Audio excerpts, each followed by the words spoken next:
Welcome to today's Explainer. Listen, today we're diving into a topic that pretty much every off-grid enthusiast dreams about at some point.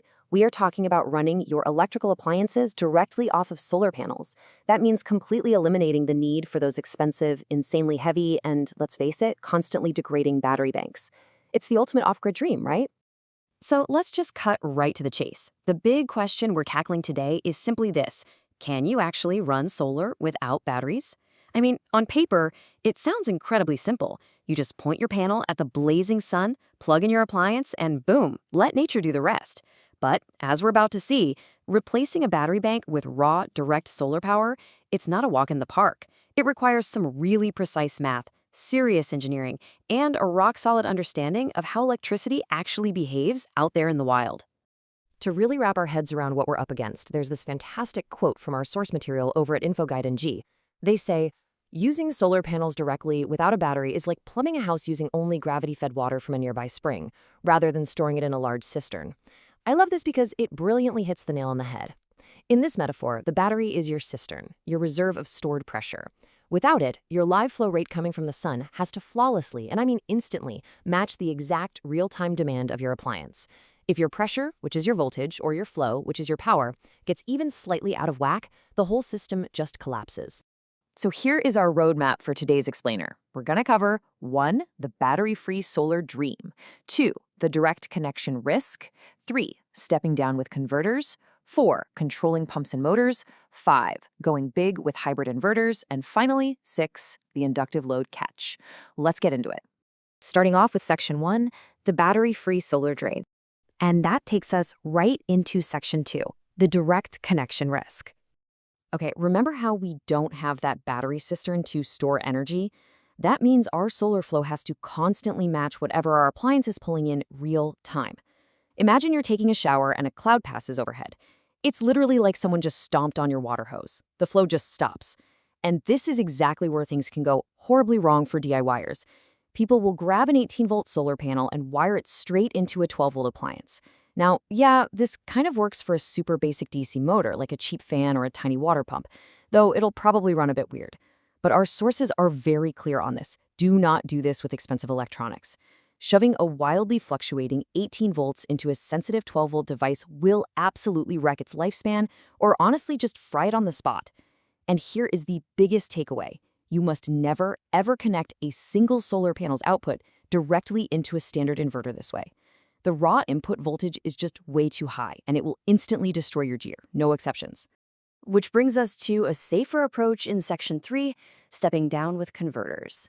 So, if our panels are pumping out way too much volatile voltage pressure, what do? Well, we use a buck converter. Think of this as your plumbing system's high-tech pressure regulator. It takes those crazy 18 to 40-volt fluctuations straight from the panel and steps them down into a clean, smooth 5-volt USB or a perfectly steady 12-volt line.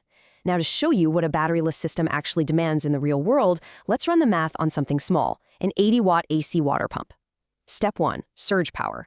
AC motors need a massive jolt to wake up, usually about 5 times their normal running power. So your little 80-watt pump, it suddenly needs 400 watts just to turn on. Step 2, panel requirements. Since real-world panel efficiency is only about 80%, you'll need a 640-watt array to guarantee you hit that 400-watt surge. Step 3, configuration. You're wiring 4 200-watt panels in a 2-series 2-parallel setup feeding into a 96-volt max buck converter. And finally, Step 4, efficiency losses. You've got to subtract a 10% converter loss, a 15-watt idle draw from the inverter, and another 10% loss just from the inverter running. So, end of the day, out of 640 watts of raw solar power, you are safely delivering just 445 watts. Crazy, right? It perfectly illustrates the massive amount of extra overhead you have to build in just to survive inefficiencies and surges without a battery. Honestly, though, if you are a budget-conscious hobbyist, here is the ultimate pro tip. Just skip the AC entirely. Seriously, swap that AC pump for a DC pump. By running direct current, you drastically boost your efficiency, you slash your hardware costs, and you totally eliminate the headache of calculating that massive surge power. You literally get to bypass all those painful inverter losses. It's a real game changer. Let's step up the complexity in Section 4, controlling pumps and motors. Once we graduate from basic gadgets to things like variable DC motors and heavy-duty water systems, we need specialized gear. Here are the three main controllers you're going to encounter. Think of these as the specialized valves for your metaphorical pipes. First is the buck converter we just talked about, super precise, perfect for 12-volt electronic loads or charging USB devices.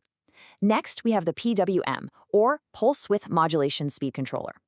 It's similar to a buck converter, but it gives you a physical tuning knob, which is absolutely perfect if you want manual control over the speed of your DC fans or variable motors. And finally, for the really heavy lifting, you've got large pump controllers. These handle high power with very little conversion loss, designed specifically for big well and pond pumps that use automated float switches. All right, let's scale things way up. Section 5, going big with hybrid inverters.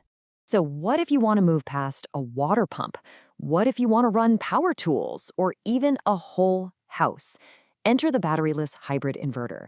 Devices like the grow-out models are engineered to operate completely battery-free while pumping out an incredible 3,000 watts of pure sine wave power.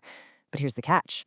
Because it's acting as a giant plumbing manifold for your entire house, it is incredibly demanding.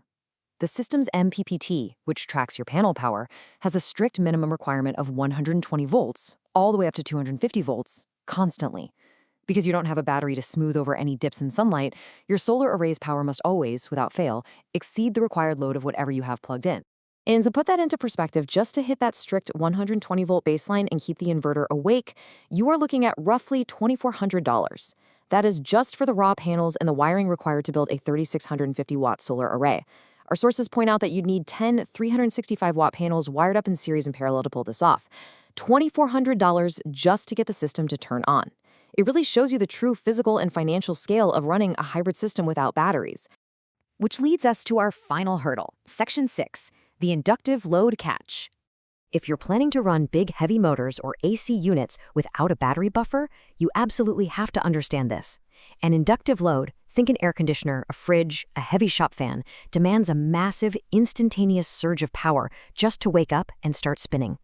Going back to our trusty plumbing metaphor, starting up an AC unit is literally like suddenly opening every single faucet in your house at the exact same split second. Your pipes instantly need a massive rush of water to keep the pressure from completely collapsing. And when we compare these two approaches, the contrast is kind of mind-blowing. On one hand, a purely batteryless system forces you to build massive, incredibly expensive, heavily oversized solar arrays just to handle that one split-second electrical surge. And if a cloud rolls by right as your fridge kicks on, the whole system crashes. On the other hand, you could just add a single small battery. That little battery acts like a tiny, pressurized cistern that easily absorbs that initial shock, taking all the stress off your solar array. It effortlessly initiates those heavy inductive loads. So all of this leads us to the ultimate question you have to ask yourself. When you add up the steep upfront costs of drastically oversizing your solar array, doing all that math for surge losses, and maintaining those strict hybrid inverter voltages, does the dream of going 100% battery-free actually outweigh the simplicity of just hooking up a small buffer battery? Or are we just waiting for inverter technology to catch up and make batteries obsolete for good? It is a fascinating, challenging puzzle, and I hope this explainer gave you the tools to build a smarter, safer, and much more efficient solar setup. What do you think? Are batteries a thing of the past? Think about it. Thanks for joining me today.